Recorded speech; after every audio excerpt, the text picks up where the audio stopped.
আজকে তৈরি করবো চিড়ের মোয়া। কি কি আছে দেখে নি পদ্ধতি। আছে চিড়ে, এখানে আছে ওটস, এখানে গুড়, এখানে ঘি, এখানে কাজু কিশমিশ, ছোটো এলাচ দুটো, এখানে আছে সাদা তিল, এখানে আছে বাদাম ভাজা, এখানে আছে ছোলা ভাজা, এখানে আছে আমল দুধ।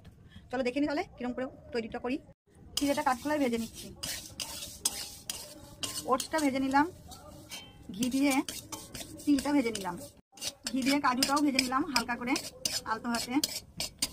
এবারে 1 কাপ মতো জল দিয়ে দিলাম, দিয়ে গুড়টা দিয়ে দিলাম।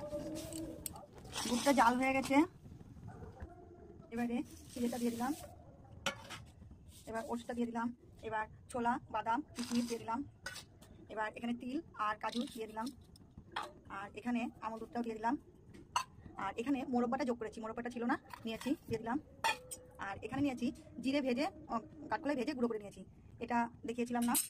আছে 2টো এলাচ গুঁড়ো করে নিয়েছি, দিয়ে এবার এটাকে মাখাবো। অনেকটা এরকম ঝরঝরে হয়ে যাবে জিনিসগুলো দেওয়ার পরে। তারপরে আলতো হাতে অল্প অল্প করে জল দিয়ে একটু নরম করে মাখাতে হবে, একেবারে ঠিক জয়নগরের মোয়ার মতো হবে।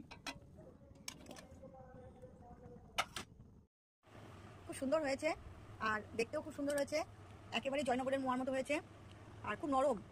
এটা সবাই খেতে পারবে, ছোট বড় সবাই খেতে পারবে, শক্ত হয়নি, খুব নরম তুলতুলো হয়েছে, দেখতেই পাচ্ছ। এই দেখো ফেটে যাচ্ছে। আমার মতো এরকম পদ্ধতিতে মোয়া তৈরি করে বাড়িতে আপনারা খেয়ে দেখবেন।